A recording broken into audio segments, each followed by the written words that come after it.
বিএনপির ভেতরে রয়ের এজেন্ট রয়েছে। এবার আপনি এটা ব্যাখ্যা করেন, ব্যাখ্যা দেন, উত্তর দেন আপনি। প্রশ্ন বলেন, ইয়ার মার্শাল আলতাফ হোসেন চৌধুরী। হ্যাঁ প্রশ্ন আছে তো। আলতাফ হোসেন চৌধুরী কবে বলছে ওটা দেখান, ওটা দেখান। ভিডিও ক্লিপ আছে, আপনি চার্ট করলে পাবেন, ভিডিও ক্লিপগুলো চার্ট করলে পাবেন। আপনি ওই সমস্ত ক্লিপ নিয়ে আসবেন না এখানে।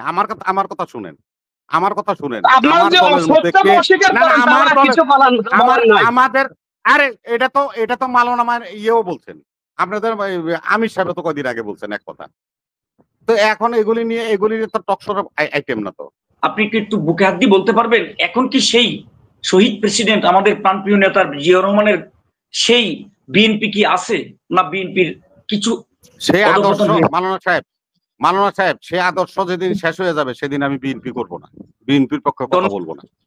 জি, আসসালামু আলাইকুম। মনির ভাই সুযোগ দিয়েছেন, অসংখ্য ধন্যবাদ। সম্মানিত বিজ্ঞ অতিথিবৃন্দ রয়েছেন। আমার একটি প্রশ্ন আছে। আমাদের বিজ্ঞ দুজন বাংলাদেশ সেনাবাহিনীর গর্ব অফিসার রয়েছেন। পাকিস্তানপন্থী একটা গালি শুধু বাংলাদেশে অ্যাভেলেবেল হয়।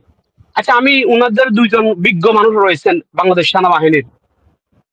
বাংলাদেশ স্বাধীন হয়েছে 54 বছর চলতেছে বা শেষ হয়েছে।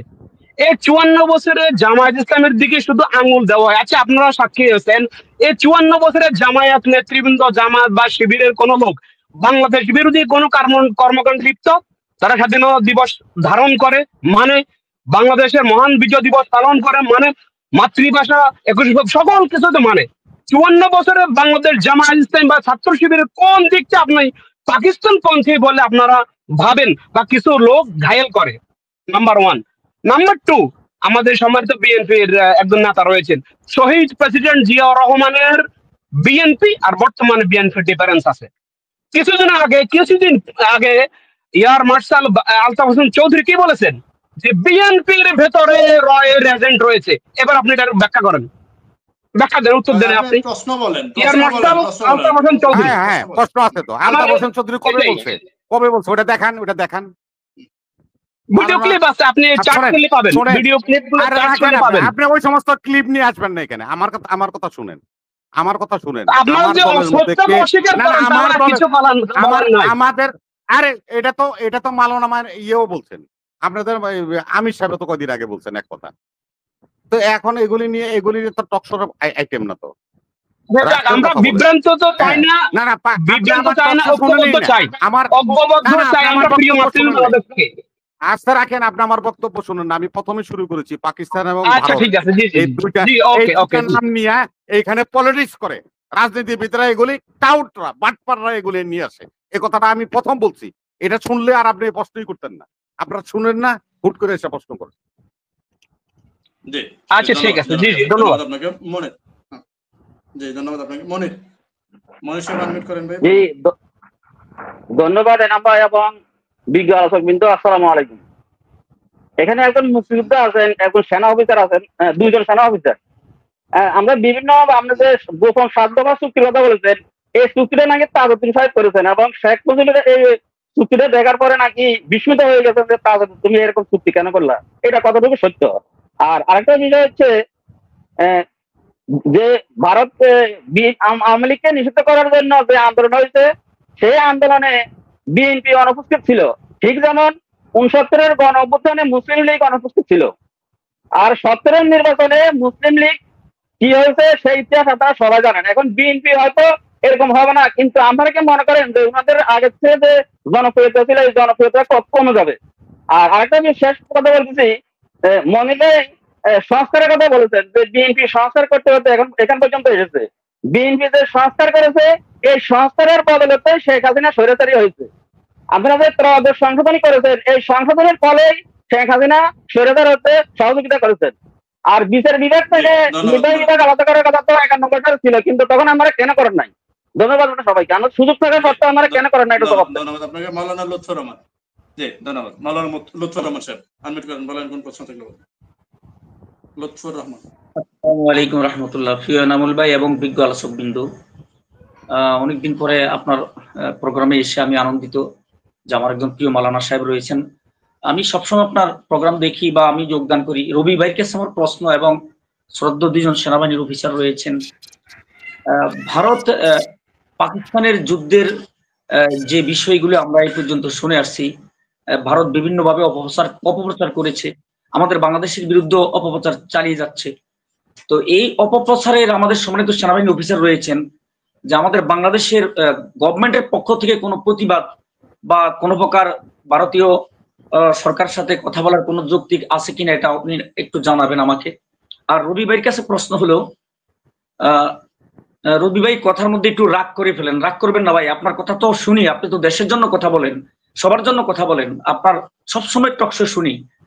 তো এই যে শহীদ প্রেসিডেন্ট জিয়াউর রহমান বহুদলীয় গণতন্ত্রের প্রবক্তা তিনি করেছেন, আপনি কি একটু বুকে হাত দিয়ে বলতে পারবেন এখন কি সেই শহীদ প্রেসিডেন্ট আমাদের প্রাণপ্রিয় নেতা জিয়াউর রহমানের সেই বিএনপি কি আছে, না বিএনপির কিছু সে আদর্শ মাওলানা সাহেব সে আদর্শ যেদিন শেষ হয়ে যাবে সেদিন আমি বিএনপি করব না, বিএনপির পক্ষে কথা বলবো না। ধন্যবাদ। এই সমস্ত কথা বলে রাজনীতিকে ভিন্ন খাতে প্রবাহিত করবে না। আমরা জিয়াউর রহমানের হাত ধরে এই রাজনীতি শুরু করছি। জিয়াউর রহমানের আদর্শ থেকে আমি যখন বুঝবো যে এই দল সরে যাইতেছে, আমি চাকরি করি না, আমি চাকর না বিএনপির, আমি একজন নাগরিক, আমি সেদিন রাজনীতি করবো না। আপনারা এই সমস্ত কথা বলে মার্কেট নিয়ে আবু মুসা, আজকে আবু মুসা আনমিউট করেন, বলেন। ধন্যবাদ সঞ্চালক মনির ভাই আমাকে সুযোগ দেওয়ার জন্য। আপনার প্যানেলিস্টের সকল সম্মানিত আলোচকবৃন্দকে আমার পক্ষ থেকে আসসালামু আলাইকুম ওয়া রাহমাতুল্লাহি ওয়া বারাকাতুহু। আপনার বিষয়ের উপরে আমি বলতে চাই যে ভারত আওয়ামী লীগ নিষিদ্ধে উদ্বিগ্ন প্রকাশ করছি। ইন্ডিয়ার উদ্বিগ্ন প্রকাশে আমি মনে করি বাংলাদেশ এখন সঠিক পথে রয়ে গেছে। আর এনামূলক মনির ভাই, আপনি পাকিস্তান পন্থী একটা রাজনীতি নিয়ে আসছেন।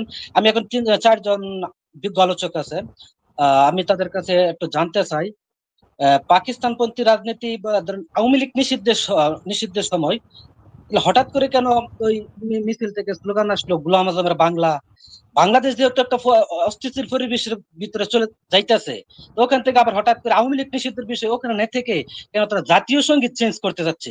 এরা কারা? আর 24 দিয়ে তারা 71-কে প্রশ্নবিদ্ধ করতে চাই, এরা কারা? এই বিষয় নিয়ে একটু আলোচনা করবেন। ধন্যবাদ। আসসালামু আলাইকুম ওয়া রাহমাতুল্লাহি ওয়া বারাকাতুহু। জি, ধন্যবাদ। মামুন সাহেব, বিসমিল্লাহির রহমানির রহিম। সম্মানিত উপস্থিতি, আসসালামু আলাইকুম। ভাই মুসা ভাই, আপনাকে একটা কথা বলি, শোনেন। বাংলাদেশে একটা ষড়যন্ত্রের দেশ সবসময় ছিল, গোলাম আজমের দেশ বাংলাদেশে, এই কথাটা কে মানবে? আপনি আমি কেউ মানবো না। যারা ওখানে ষড়যন্ত্রমূলক একটা কথা চালাই দিচ্ছে সে তার দোষ। এখানে তো সবসময় ষড়যন্ত্র থাকবে, এই বিষয়গুলো না আপনাকে আমাকে বুঝতে হবে।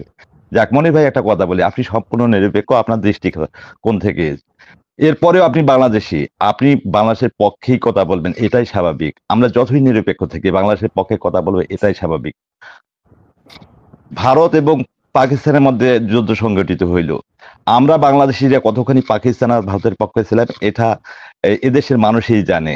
অন্তত প্রায় 95% লোক আমরা পাকিস্তানের পক্ষে ছিলাম। কিসের জন্য ছিলাম? ন্যায়ের ভিত্তিতে, কোনো শত্রুতামূলক ভিত্তির উপর দাঁড়িয়ে আমরা কথা বলিনি। আমরা দেখেছি পাকিস্তান সবসময় এখানে ন্যায়ের পক্ষে ছিল। তারা যে কথাগুলো বলছিল সেই কথার সঙ্গে তাদের কাজের মিল ছিল। তারা বলছিল আমরা প্রকাশ্যে দিবালোকে আক্রমণ চালাবো, সেটাই করছিল। কিন্তু ভারতে এত পরাশক্তি হওয়ার পরেও তারা সেটা করতে পারে নাই, তারা মিথ্যার আশ্রয় নিয়েছিল। আমরা জানি যুদ্ধক্ষেত্রে মিথ্যাও বলা যায়, কিন্তু এরপরেও পাকিস্তান যে সততার পরিচয় দিচ্ছে এটা আমাদের মনে একটা উজ্জীবিত করছে। আমরা এইভাবেই সত্যকে প্রত্যাহার করতে চাই। এখানে পবিত্র সত্য হচ্ছে আমরা আমাদের দেশকে ভালোবাসি। আমরা যারা এখানে উপস্থিত আছি আমরা সবাই কামনা করব এমন একটা স্বচ্ছ পবিত্র দল আসবে যেটা বাংলাদেশের মানুষের জন্য কথা বলবে, বাংলাদেশের পক্ষে কথা বলবে। এরকম আমরা দলকে চাই, আমরা কোনো বিভাজন চাই না। এই জ্ঞানটুকু আপনাকে আমাকে অর্জন করতে হবে। মুস্তা ভাই, আপনার উপলক্ষে বলেন। সবাইকে ধন্যবাদ। আসসালাম। এবং আপনাদের সম্মানিত আলোচকদের আমার সালাম, আসসালামু আলাইকুম। আমার প্রশ্ন হইলে গিয়া, গত কয়েকদিন ধরে বাংলাদেশের রাজনীতি আমি মনে করি এর জন্য ভারত দায়ী, এবং ভারতে উপদেষ্টা মাহফুজ আলমকে ম্যানেজ করে টাকা পয়সা দিয়ে বাংলাদেশের মাধ্যমে গ্রুপিং সৃষ্টি করতেছে। ওর কথাবার্তা এবং হাসিনার কথাবার্তা কোনো পার্থক্য নাই। কালকে যে এটা ঘটনা ঘটছে, উনি তদন্ত না করে বলে দিল জামাতে শিবিরে এগুলো কাজ করছে। আরে ভাই, শিবিরে তোর মতো পাগল ছাগল নাকি শিবিরে এগুলো কাজ করে? শিবিরে এগুলো এনে মাত্র কামায় না। বর্তমানে আমি মনে করি ভারতের রয়ের মাধ্যমে বাংলাদেশের রাজনীতি দলগুলোরে বিভক্ত করতেছে, জামাত বিএনপি।